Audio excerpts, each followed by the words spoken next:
तो चलिए आज की क्लास में बहुत ही बेसिक चैप्टर है, इमेजिनेशन वाला चैप्टर है, काफ़ी कुछ इमेजिन करना पड़ेगा आपको। तो सॉलिड स्टेट क्लास 11th की स्टडी में आपने गैसियस स्टेट के बारे में पढ़ रखा है। 12th की स्टडी में हम लोग सॉलिड स्टेट पढ़ेंगे। इसके बाद का जो चैप्टर है सॉल्यूशन, ठीक है, उसमें लिक्विड स्टेट की हम स्टडी करेंगे। तो पहले तो कुछ बेसिक कैरेक्टरिस्टिक्स जान लेते हैं, जैसे कि क्लास 6, 7, 8, 9 कहीं ना कहीं आपने पढ़ा होगा सॉलिड स्टेट के बारे में कि molecules are closely packed। क्या मतलब है इसका कि इसके जो कंस्टिट्यूएंट पार्टिकल हैं, मॉलिक्यूल भी हो सकते हैं, मॉलिक्यूल्स लिखा है मैंने, मॉलिक्यूल्स भी हो सकते हैं, आयन भी हो सकते हैं, एटम भी हो सकते हैं, ये काफ़ी पास होते हैं सॉलिड्स के अंदर। They can oscillate about their mean position, मतलब अपनी जो मीन पोजीशन है उसके अबाउट ये इधर उधर SHM कर सकते हैं बस। इसके अलावा कुछ और भी आपने प्रॉपर्टी पढ़ी होंगी, बहुत ज़्यादा डिटेल में डिस्कस नहीं करना है। रिजिडिटी होगी उनके अंदर, हार्डनेस होगी,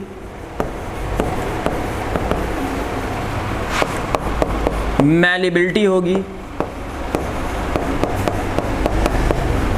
डक्टिलिटी होगी।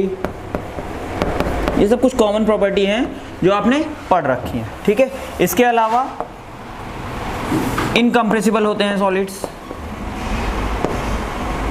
मतलब इनको आप कंप्रेस नहीं कर सकते। तो जो बेसिक कैरेक्टरिस्टिक्स हैं जो 6, 7, 8, 9, 10 में आपने पढ़ रखा है, उनको हमें यहाँ पे बहुत डिटेल डिस्कस नहीं करना है। तो सॉलिड स्टेट में बेसिकली हमें डिस्कस क्या करना होगा, तो पहला टॉपिक जो हमारे सामने अराइज होता है वो होता है क्लासिफिकेशन ऑफ सॉलिड्स। सॉलिड्स को हमें क्लासिफाई करना है। जैसे ही क्लासिफिकेशन की बारी आती है, आपको क्लास 11 की स्टडी याद आ जाती है कार्बन की। याद होगा, शायद आपने पढ़ा हो कि कार्बन जो है वो दो फॉर्म में एग्जिस्ट करता है। एक तो होता है एमॉर्फस फॉर्म और एक होती है क्रिस्टलाइन फॉर्म। क्रिस्टलाइन फॉर्म कौन कौन सी हैं? डायमंड, ग्रेफाइट, कुछ लोगों को एक्स्ट्रा पता है, फुल रेंज पता है, बकमिंस्टर फुल रेंज पता है। और एमॉर्फस फॉर्म में कौन आते हैं? लैम्प ब्लैक, कोल, कोक, ठीक है। तो बेसिक जो डिफरेंस है उनमें होता क्या है, बेसिक डिफरेंस क्या है, ये भी सॉलिड ये भी सॉलिड, और दोनों में अगर हम फर्क की बात करें तो क्या है कि इनके स्ट्रक्चर में डिफरेंस होगा। मतलब हम बोल सकते हैं डिफरेंस इन स्ट्रक्चर, मतलब जो डिफरेंशिएशन होगा एमॉर्फस के अंदर और क्रिस्टलाइन के अंदर, वो क्या होगा कि क्रिस्टलाइन सॉलिड के और एमॉर्फस सॉलिड के जो स्ट्रक्चर होंगे वो काफ़ी डिफरेंट होंगे। तो हम 1 by 1 मैंने कुछ पॉइंट्स लिख रखे हैं बोर्ड पे, ठीक है, 1 by 1 इनको डिस्कस करेंगे कि क्या डिफरेंस होता है। तो सबसे पहली बात, शॉर्ट रेंज ऑर्डर्ड जो एमॉर्फस सॉलिड होंगे वो आपके शॉर्ट रेंज ऑर्डर्ड होंगे, और जो क्रिस्टलाइन सॉलिड होंगे वो लॉन्ग रेंज ऑर्डर्ड होंगे। इसका क्या मतलब है? अगर हम एमॉर्फस की बात करें,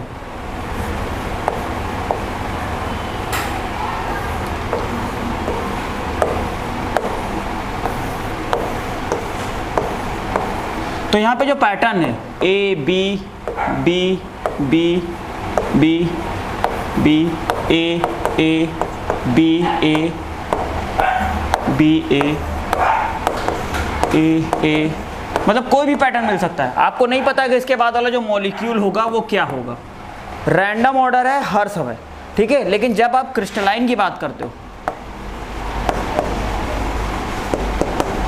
तो इस केस में क्या होता है,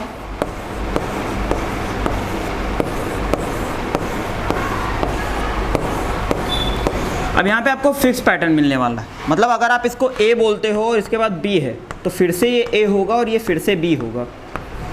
तो एक रेगुलर पैटर्न मिलने वाला है हर डायरेक्शन में।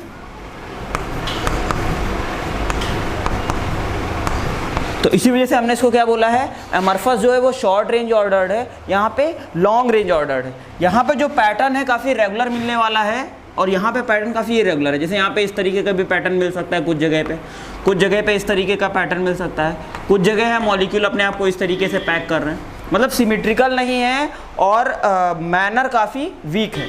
लेकिन अगर क्रिस्टलाइन सॉलिड की बात करते हो तो आपको एक पैटर्न मिलता है, फिक्स पैटर्न।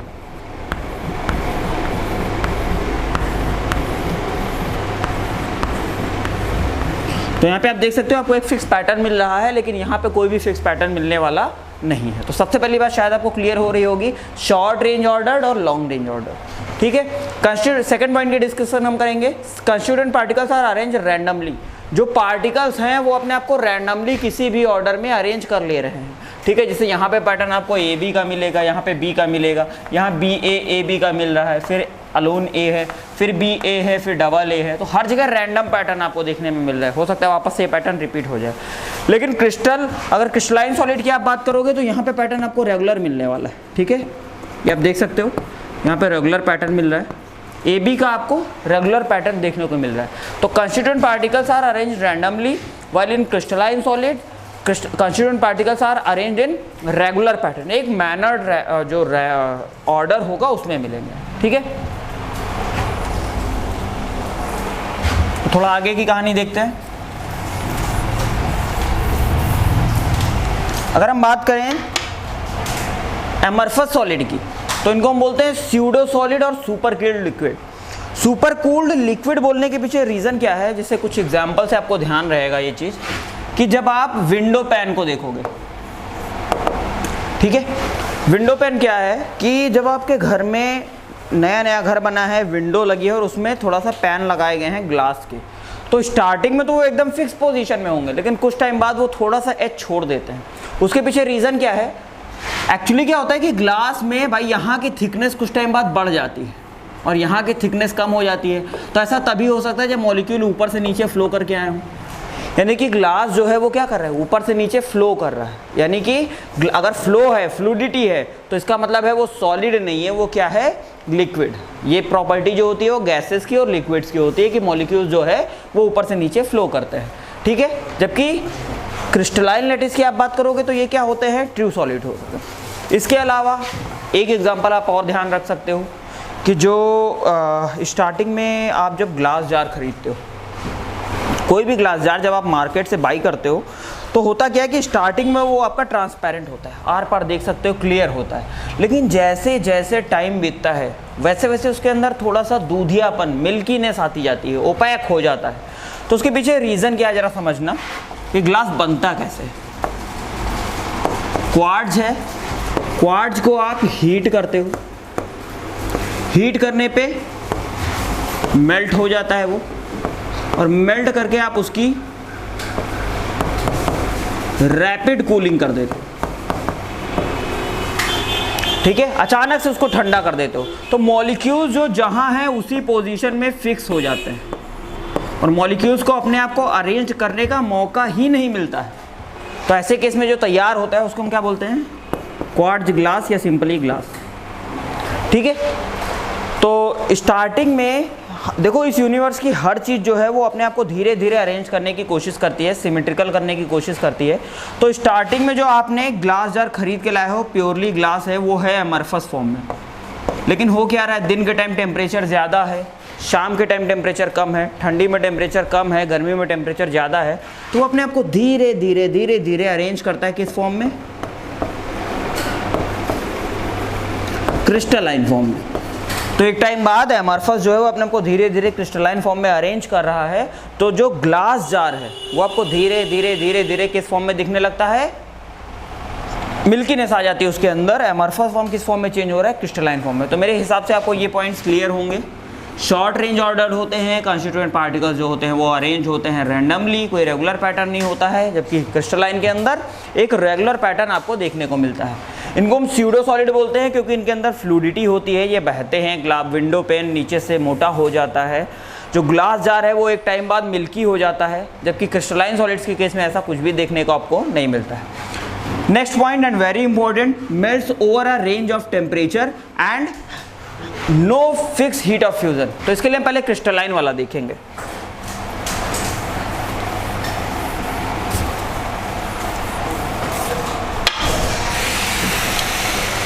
देखिए अगर हम क्रिस्टलाइन सॉलिड की बात करें तो हमने लिख रखा है शार्प मेल्टिंग पॉइंट, ठीक है, शार्प मेल्टिंग पॉइंट हमने लिख रखा है यहाँ पे, and have fixed heat of fusion. Heat of fusion क्या है उसका थोड़ा सा आपको नॉलेज होगा या पता नहीं है या नहीं है, देखते हैं। हीट ऑफ फ्यूजन क्या है कि बॉइलिंग है, मेल्टिंग है, ये मेल्टिंग ऑफ फ्यूजन भी बोलते हैं, ठीक है। बॉइलिंग या मेल्टिंग जो है वो हमेशा ध्यान रखिए एट कांस्टेंट टेम्परेचर, ये हमेशा एक कांस्टेंट टेम्परेचर पे होंगे। मतलब क्या है कि 0 डिग्री सेल्सियस पे आपने आइस को ले रखा है, तो आइस जो है वो मेल्ट होना स्टार्ट हो रहा है। 0 डिग्री सेल्सियस पे आइस मेल्ट हो गया, फिर आपको पता है जो वाटर लिक्विड है वो 100 डिग्री सेल्सियस पे बॉयल होना स्टार्ट हो जाएगा। तो अभी होता क्या है कि जब आप 100 डिग्री सेल्सियस पे वाटर को हीट सप्लाई कर रहे हो तो वहाँ पे उसका टेम्परेचर नहीं बढ़ने वाला। पहले पूरा का पूरा वाटर जो है वो गैसियस स्टेट में कन्वर्ट होगा, और एक बार जब वो गैसियस स्टेट में कन्वर्ट हो जाता है तब उसका टेम्परेचर रेज होना स्टार्ट होगा, जिसको हम heat of fusion, heat of vaporisation या लैटेंट हीट के नाम से जानते हैं। तो अगर हम ग्राफ की बात करें, मैं हीटिंग ग्राफ की बात कर रहा हूँ, इस एक्सिस पे हमने टेम्परेचर ले लिया है और इस पे हमने ले लिया टाइम, और हम सिस्टम को हीट प्रोवाइड कर रहे हैं। तो कोई पार्टिकुलर टेम्परेचर से आपने स्टार्ट किया होगा, आपने मान लीजिए आपके पास कोई लिक्विड है तो आप उसको क्या कर रहे हो, हीट देते जा रहे हो, उसका टेम्परेचर क्या होगा, रेज होना स्टार्ट होगा। हो रहा है कि नहीं हो रहा है? जैसे टाइम के साथ आप उसको हीट सप्लाई कर रहे हो उसका टेम्परेचर बढ़ता जा रहा है, और एक टाइम ऐसा आएगा जब पूरा का पूरा लिक्विड उसका टेम्परेचर, जैसे वाटर ले लीजिए तो 100 डिग्री सेल्सियस हो चुका है। तो ऐसे केस में पूरा का पूरा लिक्विड वाटर किस में कन्वर्ट होने लगेगा, गैस में। और जब पूरा लिक्विड गैस में कन्वर्ट हो जाएगा उसके बाद फर्दर आप उसको हीट दे रहे हो अगर, तो उसका टेम्परेचर फिर रेज होना स्टार्ट होगा। इसी चीज़ को हम सॉलिड के केस में समझते हैं कि कोई सॉलिड है, जैसे जैसे उसको आप हीट प्रोवाइड कर रहे हो, टेम्परेचर हम यहाँ पे बोल सकते हैं, मेंशन कर सकते हैं, we are providing heat to the system. तो जैसे जैसे आप उसको हीट दोगे टाइम के साथ उसका टेम्परेचर बढ़ेगा। यानी इस जगह पर क्या लाई कर रहा है, यहाँ पे केवल सॉलिड स्टेट लाई कर रही है। जैसे जैसे आप उसको हीट देते जा रहे हो उसका टेम्परेचर बढ़ता जा रहा है, और एक टाइम ऐसा आ रहा है कि पूरा का पूरा सॉलिड, अब टेम्परेचर देखिए टाइम के साथ टेम्परेचर नहीं बदल रहा है। मतलब क्या हो रहा है, जो सॉलिड है वो लिक्विड में कन्वर्ट हो रहा है। मतलब इस कंडीशन में सॉलिड के साथ साथ लिक्विड भी एग्जिस्ट कर रहा है, और इसी टेम्परेचर को आप क्या बोलते हो,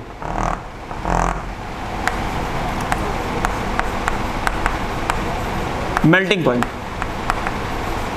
तो एक पार्टिकुलर वैल्यू मिल रही है, तो ये ऑब्वियसली ग्राफ जो है क्रिस्टलाइन सॉलिड के लिए है, यहाँ पे क्या है, शार्प है, एक फिक्स मेल्टिंग पॉइंट मिल रहा है, इस वजह से हम क्या बोल रहे हैं, शार्प मेल्टिंग पॉइंट। अब पूरा का पूरा सॉलिड लिक्विड में कन्वर्ट हो गया, आप फर्दर हीट दे रहे हो, और वो क्या हो गया, फर्दर हीट देने पे जब पूरा का पूरा सॉलिड लिक्विड में कन्वर्ट हो गया तो फिर से वो लिक्विड किस में हो, लिक्विड का टेम्परेचर बढ़ने लगा। यानी कि यहाँ पे कौन सी स्टेट लाई कर रही है, एग्जिस्ट कर रही है, केवल लिक्विड स्टेट। तो ये क्रिस्टलाइन सॉलिड के लिए हीटिंग कर्व है, हम यहाँ पे मेंशन कर सकते हैं।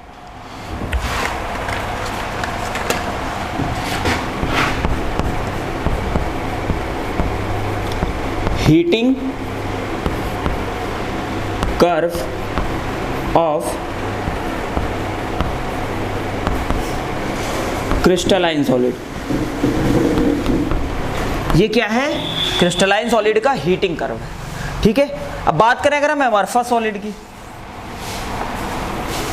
तो इसका हीटिंग कर्व कैसे होगा, टाइम वर्सेस टेम्परेचर की हम बात कर रहे हैं। तो जैसे जैसे टाइम के साथ इसका कर्व ऐसे मिलेगा। इस एग्जांपल को आप ऐसे समझ सकते हो कि जैसे कि आयरन है या कॉपर है, तो आप उसको हीट दे रहे हो, 1300 के आसपास आयरन का जो मेल्टिंग पॉइंट होता है, I think 1327 degree Celsius,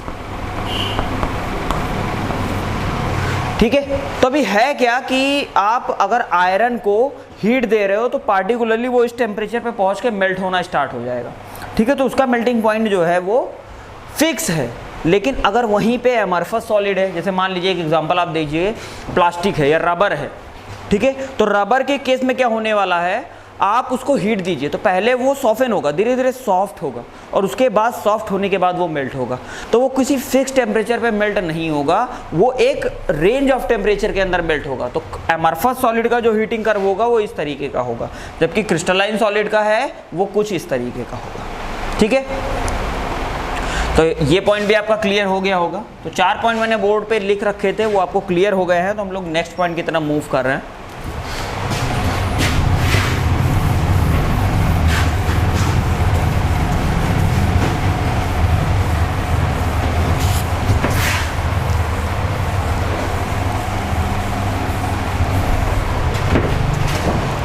examples की अगर हम बात करें, एमरफस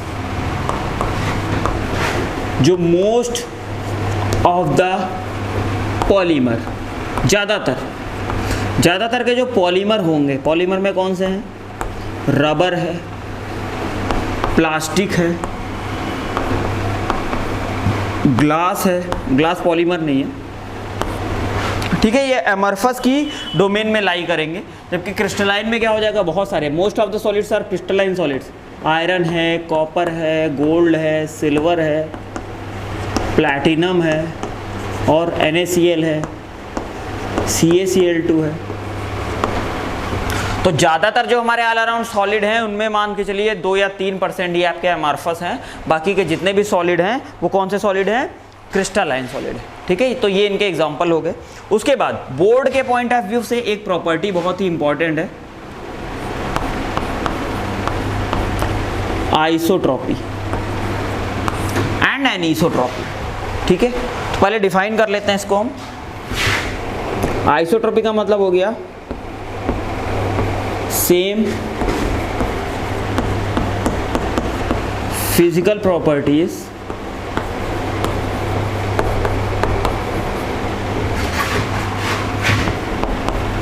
इन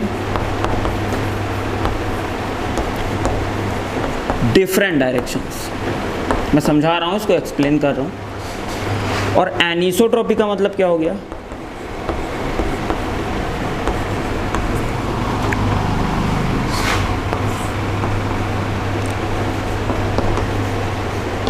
आइसो मतलब वैसे भी कैसा होता है, सेम, एक जैसा।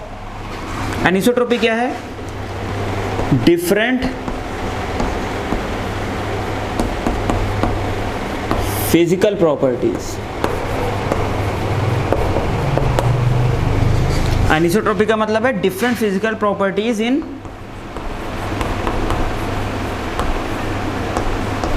Different directions. इसको समझने की कोशिश करते हैं। थोड़ा सा बेटा इमेजिनरी वाला चैप्टर है, तो इमेजिनेशन को अपने यूज करना होगा आपको। बहुत इजी चैप्टर है।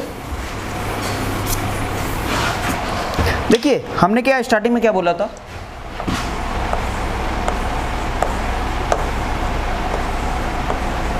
कि सॉलिड्स के अंदर, क्रिस्टलाइन सॉलिड्स के अंदर एक फिक्स पैटर्न मिलने वाला है। जैसे यहाँ पे पैटर्न जो है वो ए बी का पैटर्न है। अब पक्की बात है इसके बाद ए ही आएगा, देख लो आप, देखो आया नहीं आया, ए आया, बी ए बी ए, आप कहीं पे कुछ भी बता सकते हो।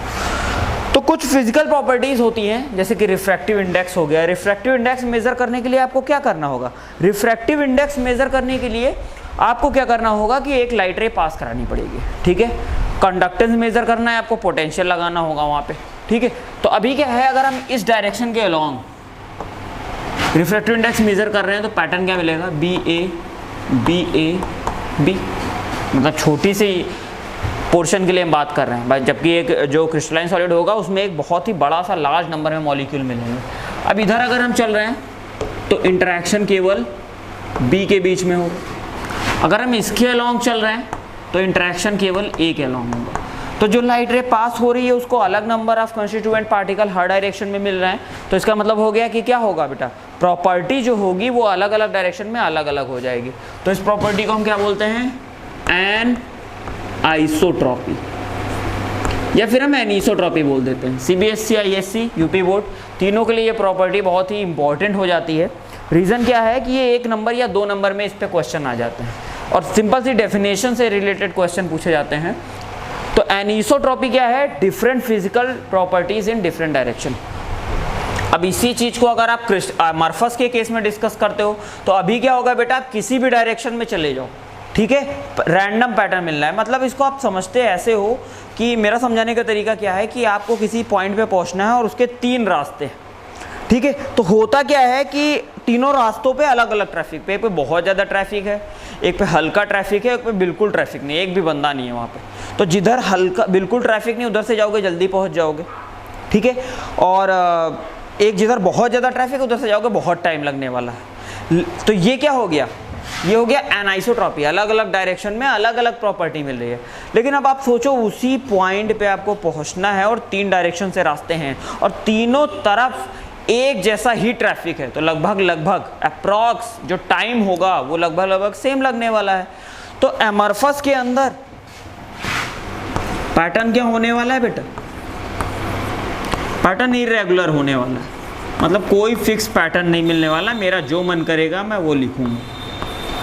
तो यहाँ पैटर्न क्या है? A B B B A A A B A B B B A। यहाँ कौन होगा? पता नहीं कौन होगा। B B B A। तो इधर जाओगे इधर भी रैंडम, इधर जाओगे इधर भी रैंडम, डबल ए भी मिल रहा है, इधर बी ए भी मिल रहा है। तो अप्रॉक्स एक जैसे यहाँ पे देखो बेटा काफ़ी डिफरेंस है। यहाँ पे एक फिक्स पैटर्न मिल रहा है, आगे चाहे जितना आप चले जाओ यही पैटर्न मिलने वाला है आगे। यहाँ पे यही केवल बी से मुलाकात होगी, यहाँ केवल ए से मुलाकात होगी। यहाँ ऐसा कुछ नहीं है, बी से भी मुलाकात हो सकती है, ए से भी हो सकती है, ठीक है। तो रैंडम पैटर्न है हर तरफ, इस वजह से प्रॉपर्टी की वैल्यू भी कैसी आएगी? रैंडम ही आएगी, एक जैसी ही आएगी। तो उसको हम क्या बोलेंगे? आइसोट्रॉपी। तो ध्यान रखिएगा, क्रिस्टलाइन सॉलिड्स जो होते हैं वो एनाइसोट्रॉपी शो करते हैं, जबकि अमॉर्फस सॉलिड जो होते हैं वो आइसोट्रॉपी शो करते हैं, ठीक है। तो ये बेसिकली बात हो गई क्रिस्टलाइन सॉलिड और अमॉर्फस सॉलिड की। अभी क्या है कि अमॉर्फस आगे चैप्टर में बहुत ज़्यादा कंटिन्यू नहीं करना, आगे जो भी हमें पढ़ना है वो क्रिस्टलाइन के बारे में पढ़ना है, ठीक है।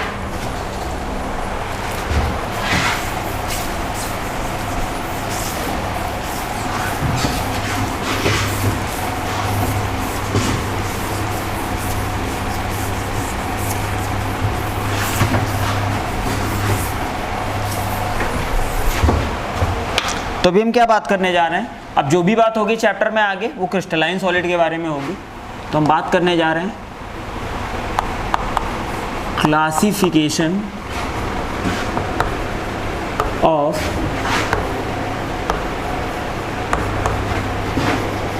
Crystalline solid. क्रिस्टलाइन सॉलिड के क्लासिफिकेशन की बात करने जा रहे हैं। तो बेसिकली 4 तरीके के होते हैं। पहले होते हैं आयनिक,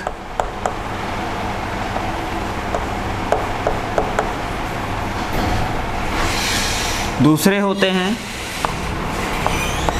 मॉलिक्यूलर, तीसरे टाइप के जो हमारे सॉलिड्स हैं वो हैं मेटालिक, और लास्ट जो हैं वो है कोवैलेंट या फिर network solid. 3D network solid भी कई लोग बोलते हैं, कई लोग जायंट मॉलिक्यूल्स भी बोलते हैं, ठीक है। तो आयनिक solid, molecular solid, metallic solid and covalent या नेटवर्क सॉलिड। अब यहाँ पे देखने वाली बात क्या है कि मॉलिक्यूलर सॉलिड, भाई किसी मॉलिक्यूल की अगर आप बात करते हो तो मॉलिक्यूल 3 तरीके के होते हैं। कौन कौन से? नॉन पोलर, पोलर और हाइड्रोजन बॉन्डेड।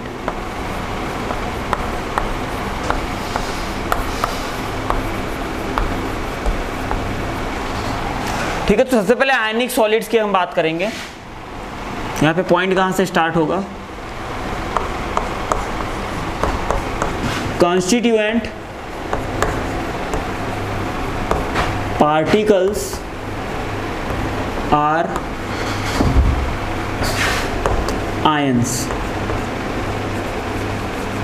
जो कंस्टिट्यूएंट पार्टिकल हैं वो आयन होंगे। Example NaCl, table salt, sodium chloride, आप जानते ही होंगे, ठीक है। तो आयनिक सॉलिड्स जो होंगे वो उनके नाम में सब कुछ छिपा हुआ है। Ionic solids, constituent particles are ions. Molecular solid, यहाँ पे क्या हो जाएगा, कंस्टिट्यूएंट पार्टिकल्स जो होंगे वो क्या हो जाएंगे, मॉलिक्यूल्स हो जाएंगे। तो मॉलिक्यूल 3 तरीके के होते हैं, नॉन पोलर, पोलर और हाइड्रोजन बॉन्डेड। अभी देख रहे हैं कौन कौन से। फिर जो मेटल, ऐसे सॉलिड्स जिनमें मेटल जो कंस्टिट्यूएंट पार्टिकल है वो मेटल एटम है, तो वो क्या हो जाएंगे, मेटेलिक सॉलिड। और 3D नेटवर्क हम बाद में डिस्कस करेंगे। तो सबसे पहली बात अगर हम करें आयनिक सॉलिड्स में, तो कंस्टिट्यूएंट पार्टिकल्स जो होंगे वो आयन होंगे। दूसरी बात सोचिए क्या होंगे, इलेक्ट्रिसिटी के कंडक्टर होंगे या नॉन कंडक्टर होंगे। तो शुरू से पढ़ रखा है आपने कि जो आयनिक कंपाउंड है वो इलेक्ट्रिसिटी के कंडक्टर होते हैं, लेकिन मैं देखो यहाँ क्या लिख रहा हूँ, मैं कह रहा हूँ नॉन कंडक्टर।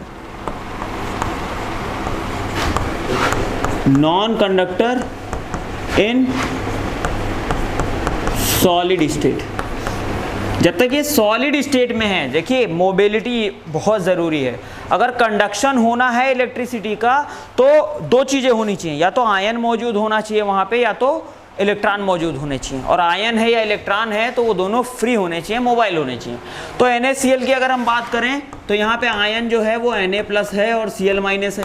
आयन तो बेटा मौजूद है लेकिन मोबाइल नहीं है। सॉलिड स्टेट में जो पार्टिकल्स हैं उनकी फिक्स्ड पोजीशन होती है। तो ऐसे केस में क्या हम बोलेंगे कि आयन मूव नहीं कर सकते सॉलिड स्टेट में, तो क्या होंगे, नॉन कंडक्टर होंगे, but are good conductors in molten state।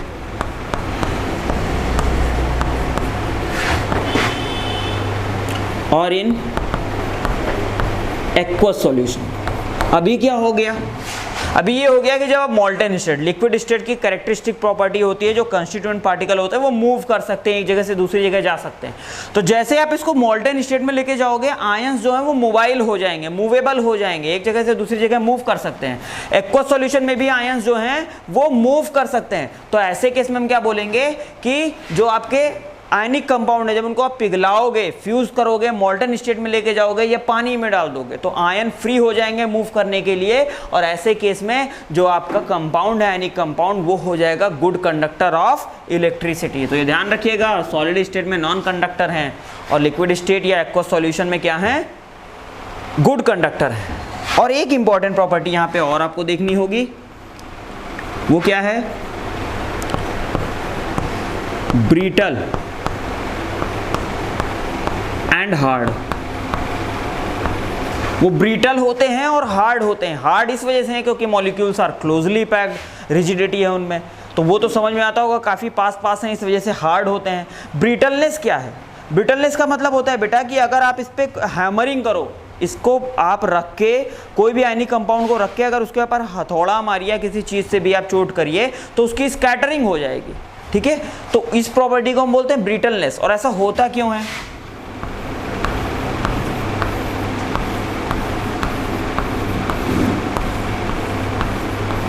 ध्यान से देखिएगा, plus minus plus minus plus minus plus minus plus minus plus minus plus minus plus.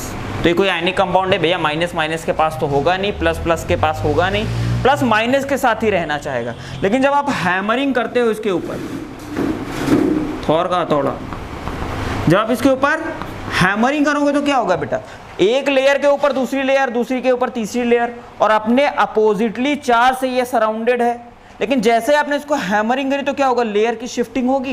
ये लेयर अगर हल्की सी भी शिफ्ट हो गई तो ध्यान से देखिएगा, अगर ये हल्की सी भी शिफ्ट हो तो माइनस माइनस के सामने आ जाएगा, प्लस प्लस के सामने आ जाएगा। फिजिक्स का रूल है कि same charge repels each other, जो एक जैसे चार्ज होंगे वो एक दूसरे को रिपेल करेंगे।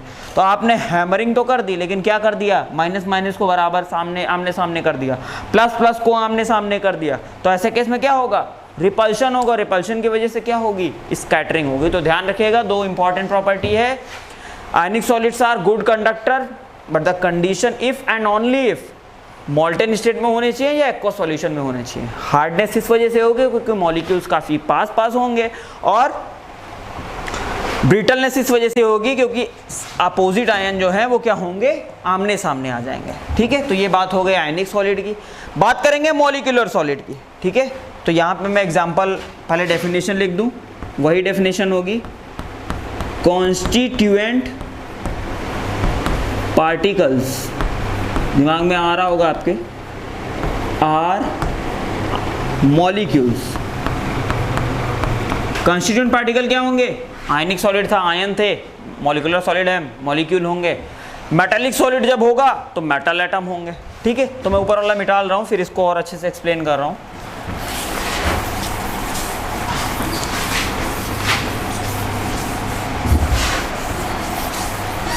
हाँ जी, तो मॉलिक्यूलर सॉलिड वो होंगे जिनके कॉन्स्टिट्यूएंट पार्टिकल जो हैं वो मॉलिक्यूल्स हैं। मॉलिक्यूलर सॉलिड, अब दिमाग में कोई बात आएगी आपके, क्या आएगी? मॉलिक्यूलर सॉलिड है कौन से? CO2 है, H2 है, Cl2 है। ठीक है, इसके अलावा HCl है, SO2 है, इसके अलावा HF है, H2O है, NH3 है, आजकल हैंड सैनिटाइजर में यूज़ हो रहा है इथाइल एल्कोहल, ये भी होगा, CH3 CH2OH।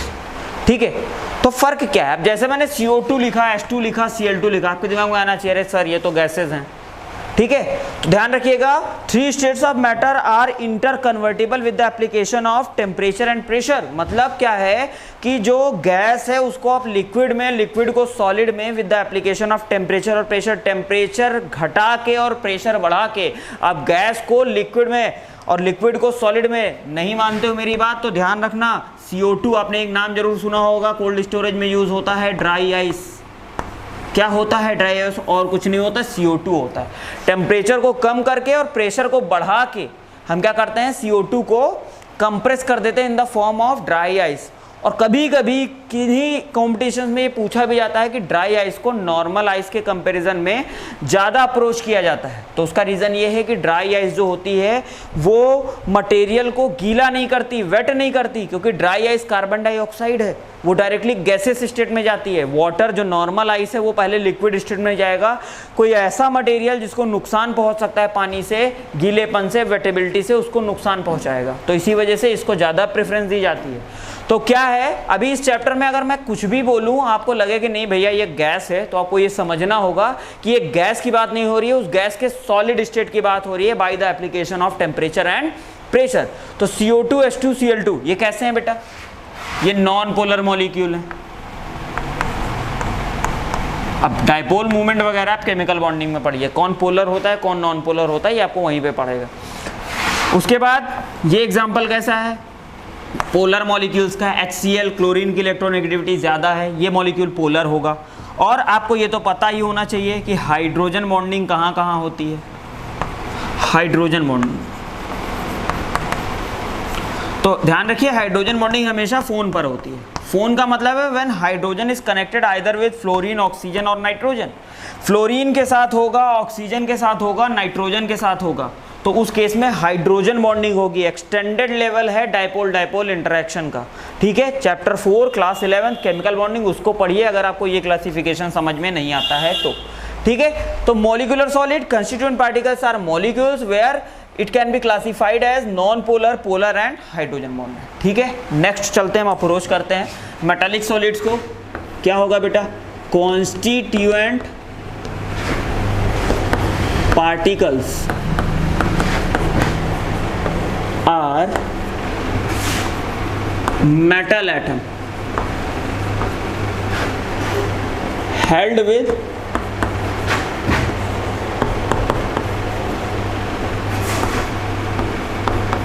metallic bonds। metallic bonds क्या होते हैं? वापस जाओ केमिकल बॉन्डिंग पढ़ो तब समझ में आएगा। ठीक है, तो कंस्टिट्यूएंट पार्टिकल इस बार क्या होंगे? मेटल एटम होंगे, जैसे आयरन है, कॉपर है, गोल्ड है, सिल्वर है, प्लैटिनम है और भी बहुत सारे, एल्यूमिनियम हो सकता है। ठीक है, तो ये सब के सब मेटल एटम्स हैं। मेटल एटम्स के अंदर क्या होते हैं, फ्री इलेक्ट्रॉन होते हैं। तो हम क्या बोलते हैं, आर गुड कंडक्टर्स।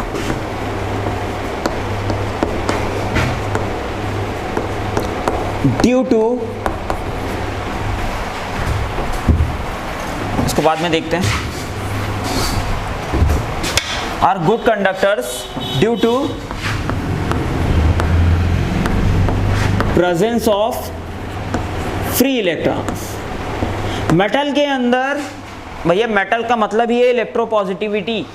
तो मेटल्स के अंदर क्या होते हैं, फ्री इलेक्ट्रॉन होते हैं, मोबाइल इलेक्ट्रॉन होते हैं, मूवेबल इलेक्ट्रॉन होते हैं। इलेक्ट्रॉन एक जगह से दूसरी जगह मूव कर सकते हैं, जा सकते हैं।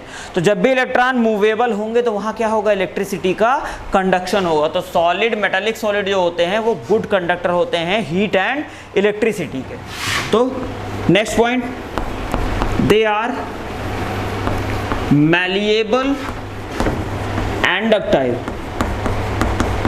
मैलिएबिलिटी, डक्टिलिटी क्या है, they can be drawn into thin sheets and they wires can be drawn in from them। जब आप किसी चीज़ को थिन शीट्स के अंदर हैमरिंग करिए और वो चादर के अंदर कन्वर्ट हो जाए तो उसको हम मैलिएबिलिटी बोलते हैं। और किसी को तार के फॉर्म में, they can be drawn into wire, wire के फॉर्म में कन्वर्ट कर सको तो उसको हम उसकी डक्टिलिटी बोलते हैं। तो कोई भी मेटल है, सिल्वर है, गोल्ड है, आयरन है, आयरन की आपने टिन शेड्स देखी होंगी, आयरन के आपने वायर्स देखी होंगी, एल्यूमिनियम कॉपर की वायर्स, इलेक्ट्रिसिटी का कनेक्शन उसी से मिलता है। तो यहाँ पे वो इसका डक्टिलिटी नेचर है और ये इसका मैलिएबल नेचर है। तो ये आपको एकदम से क्लियर होना चाहिए, ठीक है। तो एक लास्ट रह गया, उसको भी अभी देख लेते हैं हम।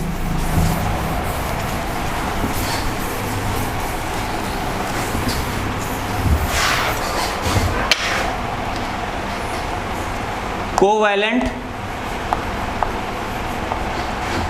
या फिर 3D नेटवर्क सॉलिड्स, कई लोग इसको जैंट मॉलिक्यूल्स भी बोलते हैं। तो नाम में बेटा सब कुछ छिपा हुआ है, कोवैलेंट सॉलिड।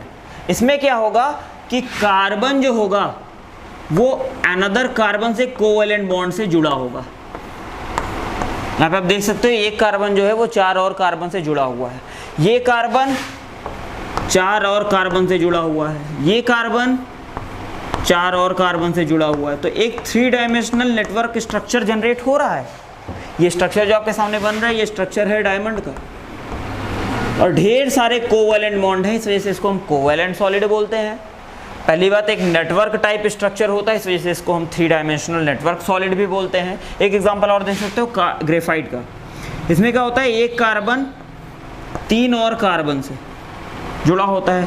ये कार्बन अगेन टेट्राहेड्रली, ठीक है, ये कार्बन जो है ये टेट्राहेड्रली 3 और कार्बन से जुड़ा होगा। ये कार्बन भी टेट्राहेड्रली 3 कार्बन से, ये कार्बन भी टेट्राहेड्रली 3 कार्बन से, ठीक है, कुछ इस तरीके से। तो यहाँ पे ये जो स्ट्रक्चर है ये है ग्रेफाइट का। अब आप देख सकते हो इसने 3 बॉन्ड बनाए हैं तो एक फ्री इलेक्ट्रॉन होगा। यहाँ से जो क्वेश्चन आता है वो ये है कि why graphite is used as a lubricant. Graphite को जो है वो लुब्रिकेंट की तरह क्यों यूज़ करते हैं? तो उसका रीज़न आप समझिए कि ग्रेफाइट में फ्री इलेक्ट्रॉन है। फ्री इलेक्ट्रॉन होंगे तो क्या होगा, हीट एंड इलेक्ट्रिसिटी का गुड कंडक्टर होगा। तो हम क्या बोलेंगे, due to presence of free electron, it is a good conductor of heat and electricity।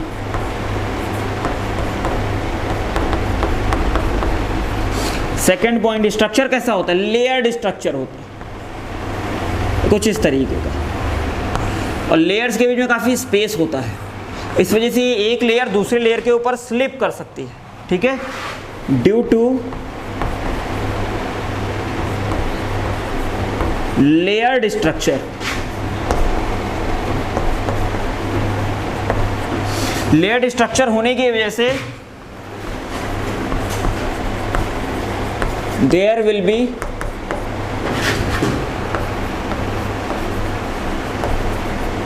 Presence of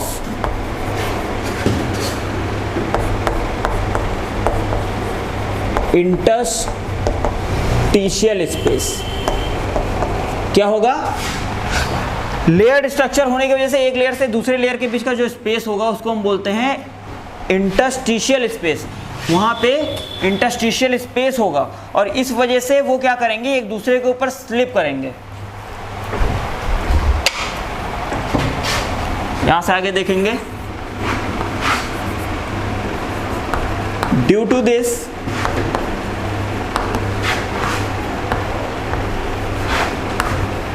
graphite is soft and slippery।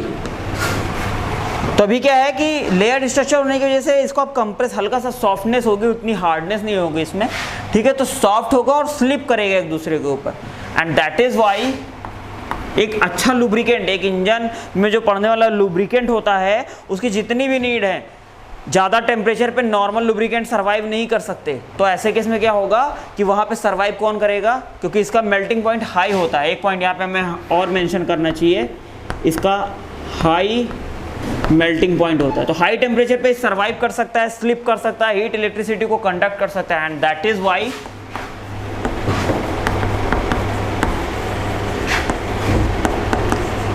it is used as a